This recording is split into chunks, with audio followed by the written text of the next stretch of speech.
diamonds so pearls, and on the moon and take you traveling the world. But I can love you, yeah, I'm gonna love you. I'll give you all of what I've got, the fancy finds, baby, I have not. Just gonna love you, yeah, I'm gonna love you.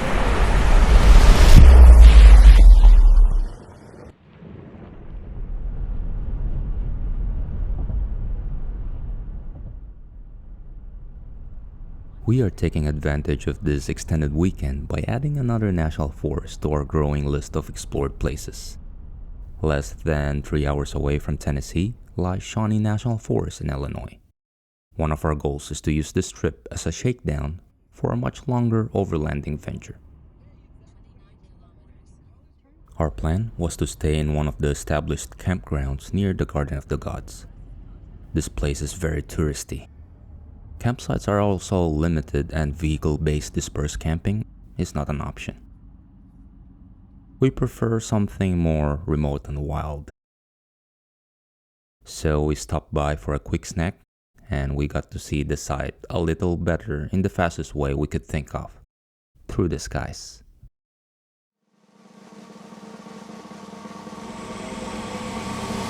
I can't give diamonds so pearls, and on the moon and take you traveling the world. But I can love you, yeah, I'm gonna love you. I'll give you all of what I've got, the fancy finds, baby, I have not. Just gonna love you, yeah, I'm gonna love you. I'm gonna love you, babe, cross my heart and hope to die.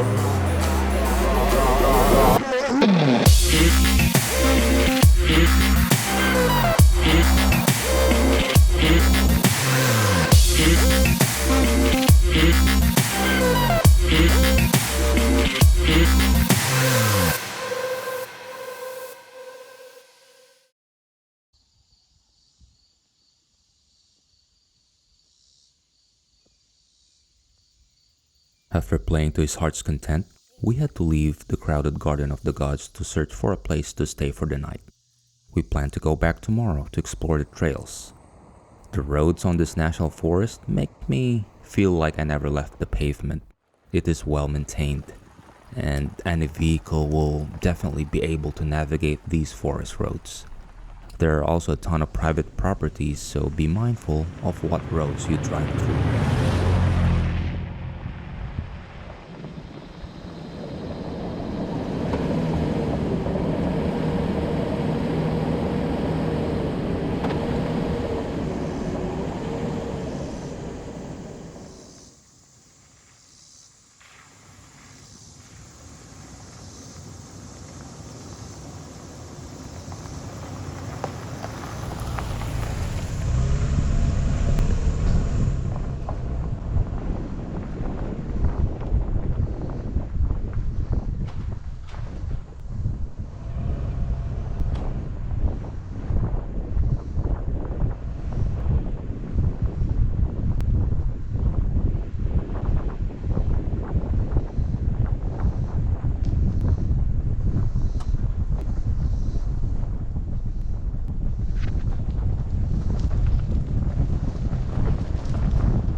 If there's one thing we learned from our journey, is that nothing goes perfectly according to plan.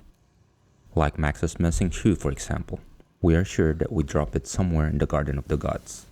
Setbacks like this can turn minutes into hours. Max is used to being bare feet, but he will need his other shoe since hiking is in our itinerary. We quickly deployed our tent, and we set on a mission to find his missing shoe. Can't give you diamonds or pearls, hand on the moon and take you traveling the world.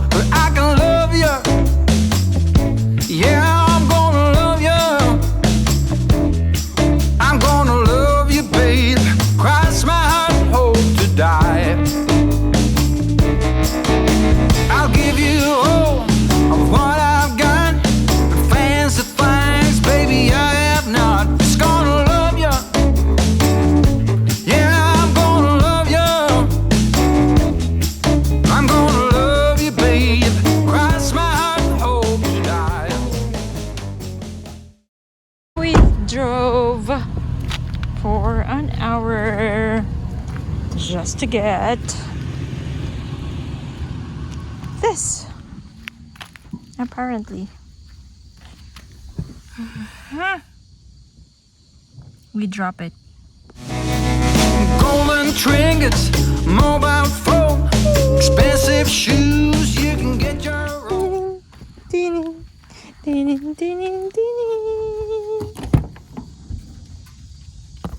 There you go. They're complete. Happy? I'm gonna love you. Oh, I'm gonna love you. Yeah, I'm gonna love you.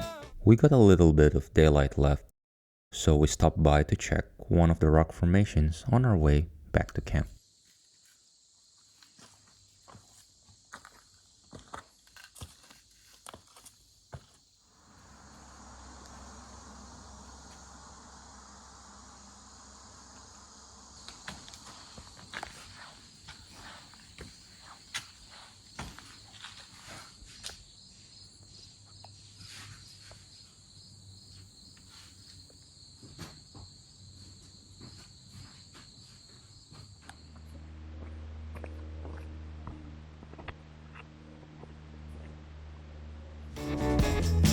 I'm gonna love you, babe. Cross my heart and hope you die.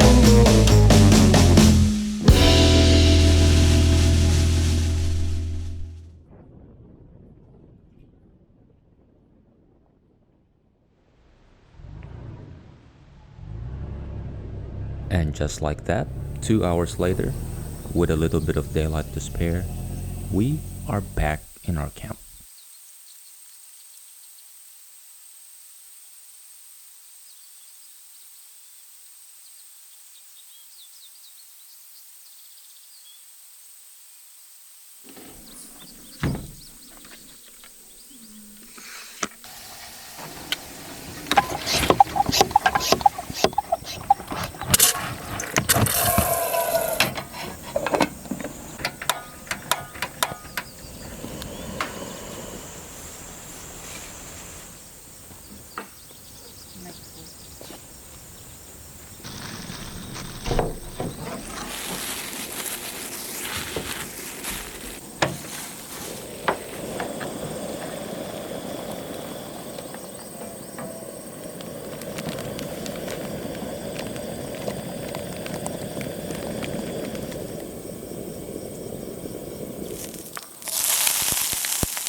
The following day, we spent our morning doing our usual routine, like we had done in the past. I'm usually the first to get up to catch the sunrise and capture random things around camp. I am then followed by my wife, brewing her favorite cup of coffee, followed by Max. Well, he wakes up and does whatever he feels like doing. This is out of the ordinary. We just had our breakfast when a forest officer came to visit. He asked how we managed to get our vehicle up to the camp spot. Unfortunately, he told us that we are not allowed to park there. In our experience, we get the information about rules on dispersed camping in public lands from the National Forest website. Sometimes there are posted signs once you get on the actual site informing you of what you can or cannot do. Lastly, barricaded campsites with boulders or trees are good indicators that you cannot take your vehicle to your camp. We did not see any of these signs. The forest officer was trying to imply that this site is supposed to be impassable for vehicles. It took us minimal to no effort to get to where we're at. In fact, my buddy's lower front-wheel drive Honda had climbed more impassable hills, if you will. After a lengthy yet friendly conversation with the forest officer and about 40 cars that drove by, not to mention the late night party from the nearby campsites, we decided to take down our camp and look for a different spot.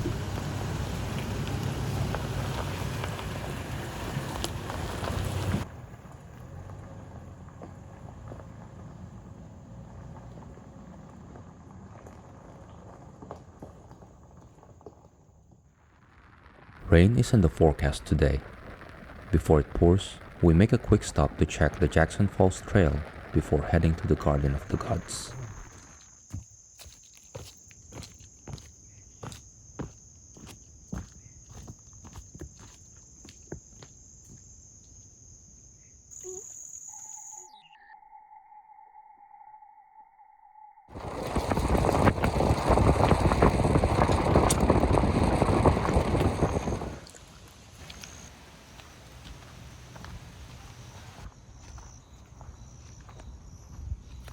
What makes the sun go to sleep every night? And what's it dreaming of? I wonder.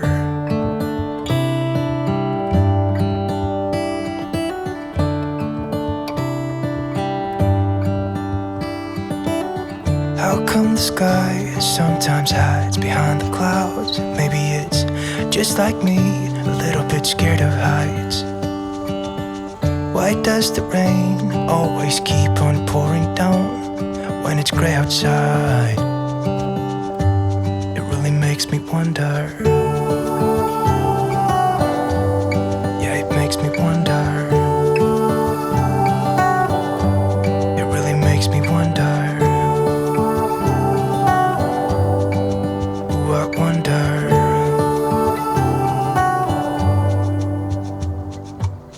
How come the trees get undressed when it's cold? And don't they miss the leaves they left behind? Could it be to make the ground shine like gold until winter comes?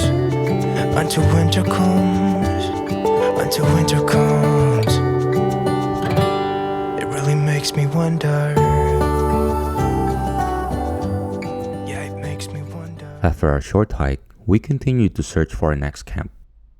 Unfortunately, the roads we followed through Gaia GPS always ended up in a less desirable camp spot, or someone else's private property. After about 2 hours of search, we raised the white flag and decided to go home instead. In the overlanding community, we often hear the saying, "It's about the journey, not the destination." Although our experience in Illinois left a bitter taste in our mouths, we will never forget the good times. We will reminisce about the journey we had in the Shawnee National Forest. It will serve as a good campfire story in our many travels to come. Until next time, on behalf of Max, these are our expeditions.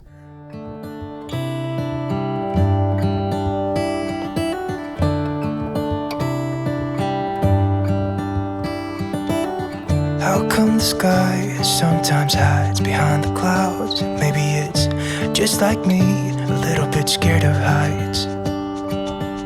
Why does the rain always keep on pouring down when it's gray outside?